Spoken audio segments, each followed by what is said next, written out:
ఈ రోజు చాలా ప్రశాంతంగా ఉందమ్మా నాకు. ఈ రోజు మీ రాశిఫలం బాగున్నట్టుందండి. హలో, అవునా? నిజమా? ఎవరు సిద్ధు ఫోన్లో? అక్కమ్మా ఇప్పుడు వస్తుందంట. అవునా? అయ్య బాబోయ్, ఇప్పుడు ఎక్కడుంది? మన వీధి చివరే ఉంది. అత్తయ్య గారు, ఇలాంటప్పుడే వీరులు చెప్పే మాట ఏంటో తెలుసా? వెంటనే మన సామాన్లు కాపాడుకోవాలి. అవును. నువ్వు తప్పుకో, నేను వెళ్తాను. అమ్మో, నా కొత్త పట్టు చీర వెంటనే దాచేయాలి. అమ్మయ్య, ఈ కొత్త బింది సేఫ్. కొత్తవి ఇంకా ఏమున్నాయి? అమ్మో నా చాప. అమ్మో, నా కొత్త బట్టలు.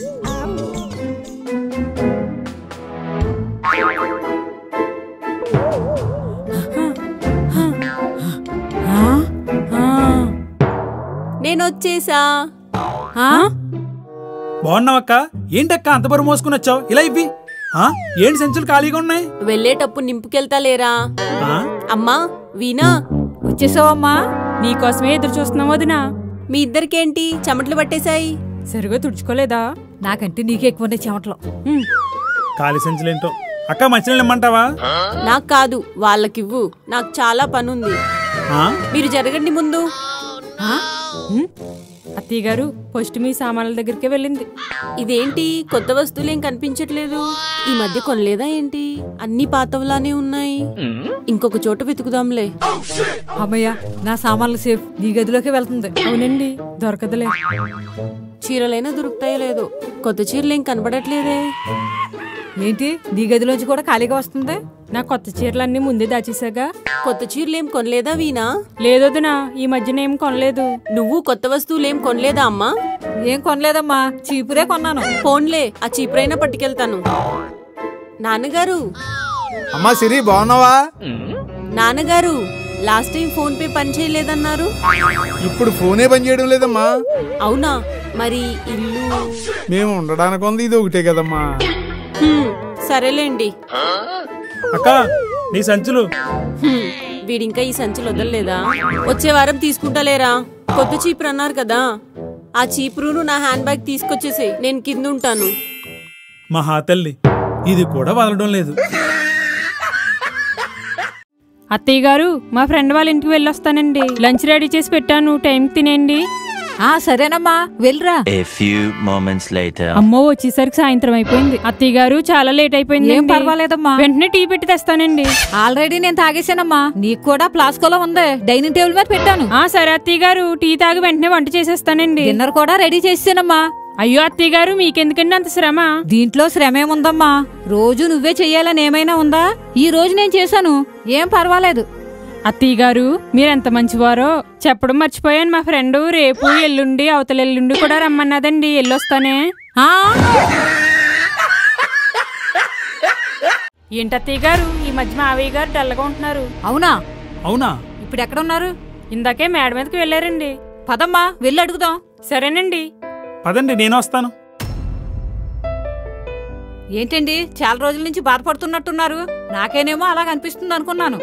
ఇప్పుడు కోడలు కూడా అంటుంది మావయ్య గారు డల్గా ఉంటున్నారండి అని. మావయ్య గారు, మా దగ్గర ఏమైనా దాస్తున్నారా? మీకేమైనా సమస్య ఉంటే మాతో చెప్పాలి కదండి, ఒకరే బాధపడితే ఎలాగా? మీకు చక్రవర్తి తెలుసు కదా? నాకెందుకు తెలీదు, మీ చిన్ననాటి స్నేహితుడు. మన ఇంటికి వస్తూ ఉండేవారు కదా. చక్రవర్తి అంకుల్తో మాట్లాడకుండా మీకు పూట గడవదు కదా. అయినా చక్రవర్తి అంకుల్కి ఏమైందండి? ఏమీ లేదురా, నెల రోజుల క్రితం నాకు ఫోన్ చేశాడు. బాధగా తన భార్యకు బాగోలేదని మందులు కొనడానికి డబ్బులు అడిగాడు. మరి డబ్బులు ఇచ్చారా? ఫోన్ పే చేశాను. అయినా డబ్బులు అవసరం ఎవరికి లేదండి. నాకు లేదా, మీకు లేదా, అమ్మకి లేదా? తిరిగి ఇవ్వలేదని బాధపడుతున్నారా మావయ్య గారు? డబ్బుల గురించి బాధపడడం లేదమ్మా, నేను ఇచ్చేటప్పుడే అవి తిరిగి అడగకూడదని నేను నిర్ణయించుకున్నాను. మరి ఇంకెందుకండి బాధపడుతున్నారు?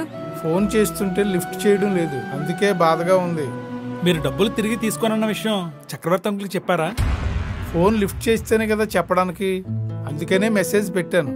మెసేజ్ చూస్తాడో లేదో అని వాడి ప్రాణమిత్రుడు ఒకడుంటే వాడికి కూడా చెప్పాను, డబ్బులు తిరిగి ఇవ్వద్దు, కనీసం మాట్లాడమని చెప్పరా అని. మరైనా ఫోన్ చేయలేదా అండి? లేదమ్మా. ఒకవేళ వాళ్ళ మిస్సెస్ కి సీరియస్ అయ్యి లిఫ్ట్ చేయట్లేదేమోనండి. ఒకసారి నన్ను మిమ్మల్ని తీసుకెళ్ళమంటారా? నేను వెళ్ళి చూశాను, బాగానే ఉంది వాడి మిస్సెస్. అయితే నేను వస్తున్నానని తెలిసి నాకు కనిపించకుండా దూరంగా వెళ్ళిపోయాడు, నేను డబ్బులు అడుగుతానని. అవునా అండి? అందుకేనా మావయ్య గారు ఇంత బాధపడుతున్నారు? రోజు మనతో మాట్లాడే స్నేహితుడు ఫోన్ చేయకపోతే ఆ బాధ ఎలా ఉంటుందో నాకు తెలుసండి. సహాయం చేసి శత్రువుని అయ్యాను. స్నేహితులకి అవసరానికి సహాయం చేస్తే ఒక బాధ, చెయ్యకపోతే ఇంకో బాధ. ఇదేనేమో కలికాలం అంటే. ఆ రోజు డబ్బులిచ్చి దేవుడయ్యారు, ఈ రోజు తిరిగి డబ్బులు అడుగుతారేమోనని శత్రువు అయ్యారు. ఇదేంటి మా తమ్ముడు ఇప్పుడు ఫోన్ చేస్తున్నాడు? సిటీకి కానీ వస్తారా ఏంటి? వేనా ఏమో పుట్టింటికి వెళ్ళడానికి రెడీ అవుతుంది, 4 రోజులు ఉండి వస్తానని. నేనేమో తీర్థయాత్రలకు వెళ్దాం అనుకుంటున్నాను. ఇప్పుడు మా తమ్ముడు ఫ్యామిలీ వస్తే ఎలాగో. హలో అక్క బాగున్నారా? బాగున్నా. అదే మొన్న అన్నాను కదా ఫ్యామిలీతో సిటీకి వస్తానని. అవునరా, అదే రేపు వద్దాం అనుకున్నాను. అలాగే జాగ్రత్తగా రండి, అసలే రోజులు బాగోలేదు. అలాగే పొలమంటూ ఏం మోసుకొచ్చేకండి. సరే సరే, వచ్చాక మాట్లాడుకుందాంలే. ఉంటాను. అమ్మా వేనా, ఏంటత్తయ్య గారు? ఇదేంటమ్మా ఊరెళ్తానని సర్దుకున్న బట్టలు తీసేస్తున్నావు? మీరు ఫోన్ లో మాట్లాడడం విన్నాను అత్తయ్య గారు. మీ తమ్ముడు వాళ్ళ ఫ్యామిలీ వస్తున్నారంట కదండి. నేను హెల్ప్ చేస్తేనే మీకు పని ఎక్కువగా ఉంటుంది. అలాంటిది నేను లేనప్పుడు చుట్టాలు వస్తే మీకు పని చాలా ఎక్కువ ఉంటుంది అత్తయ్య గారు. ఏం పర్వాలేదమ్మా, నేను చూసుకుంటాను కదా, నువ్వు వెళ్ళమ్మా. లేదత్తయ్య గారు, వాళ్ళు వెళ్ళిన తర్వాత వెళ్తానండి.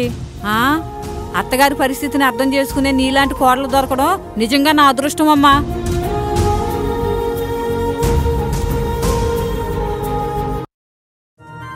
సునందా, ఏంటండి? రాత్రి నా మీద కోప్పడి చెప్ప పెట్టకుండా బట్టలు చదువుకుని వెళ్ళిపోయావేంటే? నేనెప్పుడు వెళ్ళానండి? రాత్రి వెళ్ళిపోయావు, మళ్ళీ తెల్లవారుజామున వచ్చి పడుకున్నావు. నీకు ఈ మధ్యన మతి మరుపు వచ్చినట్టు ఉంది. అవునండి, ఏంటో నాకేం గుర్తు రావడం లేదు. ఆలోచించుకో, గుర్తొస్తుంది. రే సిద్ధు. ఏంటండి? రాత్రి తాతయ్యలాగా పళ్ళు కొరుకుతున్నావు ఏంట్రా? నేను పళ్ళు కొరకడం ఏంటి నాన్నగారు? సిద్ధు, నేను చూడదు అంటానే ఏంటి? రాత్రి నీ గదిలోంచి గూడ్స్ ట్రైన్ వెళుతున్న శబ్దం వస్తే ఏంటా అని డోర్ తీసి చూశాను. తీరా చూస్తే జంతికలు నవ్వులినట్టు పరా పరా పరా పరా కొరికేస్తున్నావు. ఏంటా అని నోరు దగ్గరకు వచ్చి చూస్తే నీ పళ్ళు నువ్వే కొరికేసుకుంటున్నావు. అలా అంటారా? నాకేమీ రాత్రి అలా జరిగినట్టు అనిపించట్లేదే. నిద్రలో ఉన్నవాడికి నీకేం తెలుస్తుంది? మెలుగుగా ఉన్నాను కాబట్టి నాకు తెలిసింది. అది నిజమే అనుకోండి. అయినా ఈ దిక్మాల అలవాటు నాకు వచ్చిందేంట్రా బాబు. రేపు గనక నాకు పెళ్లి అయితే నా భార్యకు లోకువైపోతానేమో.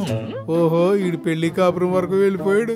అమ్మా వేణా, రాత్రి నూడిల్స్ చేసుకుని నువ్వు ఒక్కదానివి తినేస్తున్నావు ఏంటమ్మా? నేనే మావయ్య గారు, మీరేమైనా కలగన్నారేమోనండి. కల కాదమ్మా, కళ్ళారా చూశాను. నాకు ఆ టైంలో దాహం వేసిందమ్మా, అందుకు కిచెన్ లోకి వచ్చాను. తీరా చూస్తే నువ్వు నూడిల్స్ తింటున్నావు. నిద్రలో ఆకలేసి చేసుకుని తిన్నానేమోనండి. ఆఖరికి వదినను కూడా అనేసారా? అమ్మా, ఈ మధ్య నాన్నగారు టాబ్లెట్లు వేసుకోవడం లేదా? ఇది టాబ్లెట్స్ తో తగ్గేది కాదురా, అందుకే వాళ్ళకు ఫోన్ చేస్తే వ్యాన్ పంపిస్తామన్నారు. అత్తయ్య గారు, వ్యాన్ వచ్చిందండి. వ్యాన్ దేనికి? మీ ముగ్గురికి ఏమైనా పిచ్చి పెట్టిందా? అవునండి, మా ముగ్గురిని చూసారు కదా, ఒకసారి వెళ్ళి చూపించుకుందామని. మీరు మాకు తోడు రావాలి. వస్తాను వస్తాను, అది నాకు తెలిసిన ప్లేసే కదా. అందుకే మీరు ముందు వ్యాన్లో వెళ్ళండి, మేము వెనకాల ఆటోలో వస్తాం. నాకు తెలిసిలేరా, ఎప్పుడు నన్ను రాజుగారిలాగా ముందు నన్నే కదా పంపుతారు, తర్వాత మీరు వస్తారు. చాలా రోజులైంది కదా అని మా ఫ్రెండ్ దగ్గరకని వెళ్తే అదేమో మూవీ టికెట్స్ తీసానని చెప్పి మూవీకి తీసుకువెళ్ళింది. వచ్చేసరికి ఈ టైం అయింది. ఇప్పుడు అత్తయ్య గారు ఏమంటారో ఏంటో, ఏం చెయ్యాలబ్బా? ఐడియా.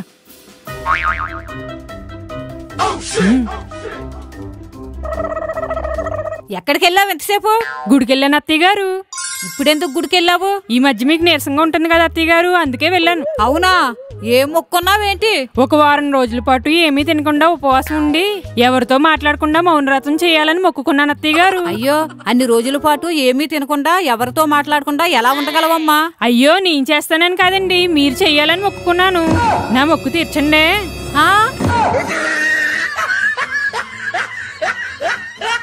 అబ్బా, యూట్యూబ్ లో షార్ట్స్ భలే ఉంటున్నాయే. అత్తయ్య గారు, కొంచెం తలనొప్పిగా ఉంది, టీ పెట్టండి. నన్నే టీ పెట్టమంటదా? చెప్తాను. ఈ రోజు ఉదయం నుంచి నాకు గొంతు నొప్పిగానే ఉందమ్మా. ఏదోలా నువ్వే పెట్టి తీసుకురా, ఇద్దరం తాగుదాం. అవునా? ఇదంతా కాదండి, నేను ఒకటి చెప్తాను, అది చేస్తే ఇద్దరు నొప్పులు తగ్గిపోతాయి. నాకు తలనొప్పి కదండి, నా తలేమో మీరు నొక్కండి. మీకు గొంతు నొప్పి కదా, మీకు గొంతు నేను నొక్కుతా. ఇదేదో నా ప్రాణం మీదకి వచ్చేలా ఉందే. ఆ టీ ఏదో నేనే పెడతానులే అమ్మా. అలా రెండు దారిలోకి, లేకపోతే నాతో పెట్టుకుంటారా?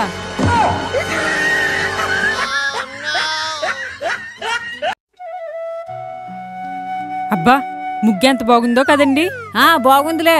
నేనైతే చిన్నప్పుడు ఇంకా బాగా వేసేదాన్ని. మంచి మంచి ప్రైజులు కూడా వచ్చేవి. పండగలకే చుట్టుపక్కల వాళ్ళందరూ నాతో ముగ్గులు పెట్టించుకునేవారు. అవునా అత్తయ్య గారు? అవునమ్మా. అత్తయ్య గారు, ఆ ఇల్లు ఎంత బాగుందో చూడండి. బాగుందిలే. మా చిన్నప్పుడు పెద్ద మండువాలోగిల్లో ఉండేవాళ్ళం. ఎంత విశాలంగా ఉండేవో. ఓహో, అవునా అత్తయ్య గారు? అత్తయ్య గారు, ఈ అమ్మాయి జడ చూడండి ఎంత పొడుగు ఉందో. అదేం పొడుగు?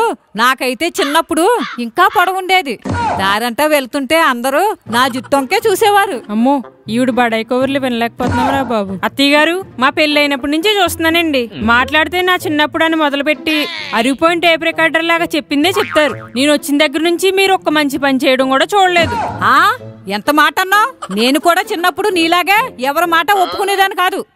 అమ్మాయి ఈవిడ చిన్నప్పుడు బుర్ర వాసిపోతుందిరా బాబు. ఇప్పుడే ఇలా ఉంటే ఈవిడ చిన్నప్పుడు ఎలా భరించారో ఏంటో.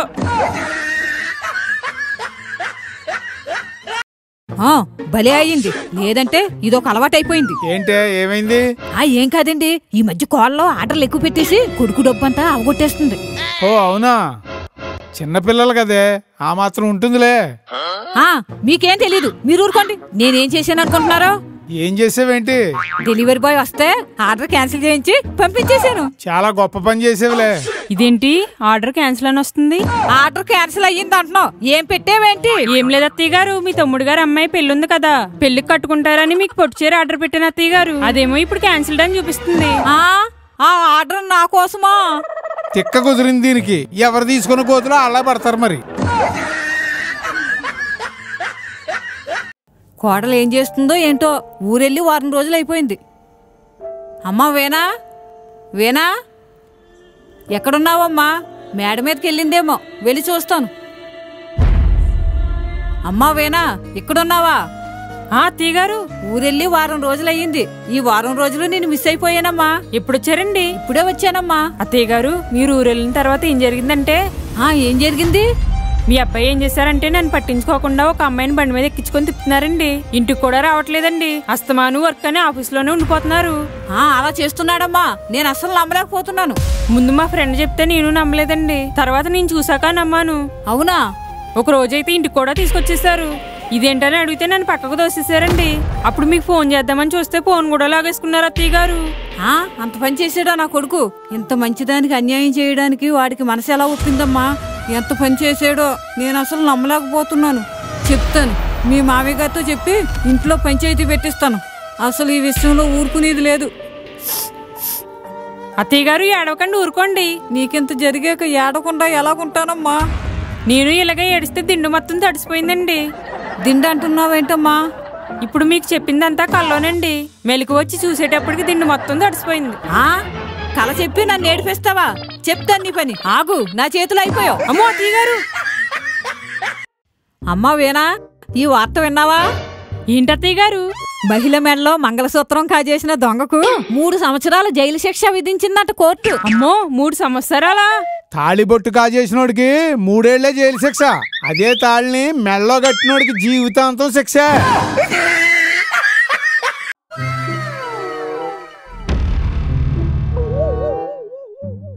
అసలు తొడవాలనిపించడం లేదు. పోనీ ఫ్రిడ్జ్ అయినా సర్దాం. ఇది సర్దాలనిపించడం లేదు. ఏం చెయ్యాలబ్బా?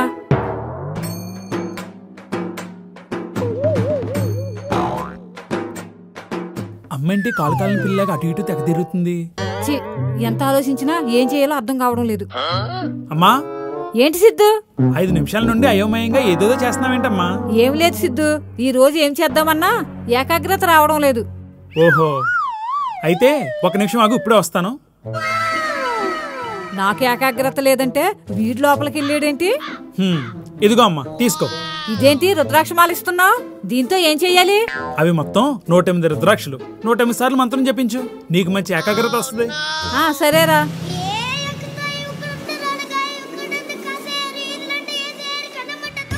నా వల్ల కావడం లేదురా. నీ గురించి నాకు తెలీదమ్మా. ఉండు, ఇంకొక ఉపాయం చెప్తాను. కొంపు తీసి మరచెంబు కమండలం గాని తీసుకొస్తాడా ఏంటి? ఇవి ఎంత ఉన్నాయో ఒకసారి లెక్క చూడమ్మా.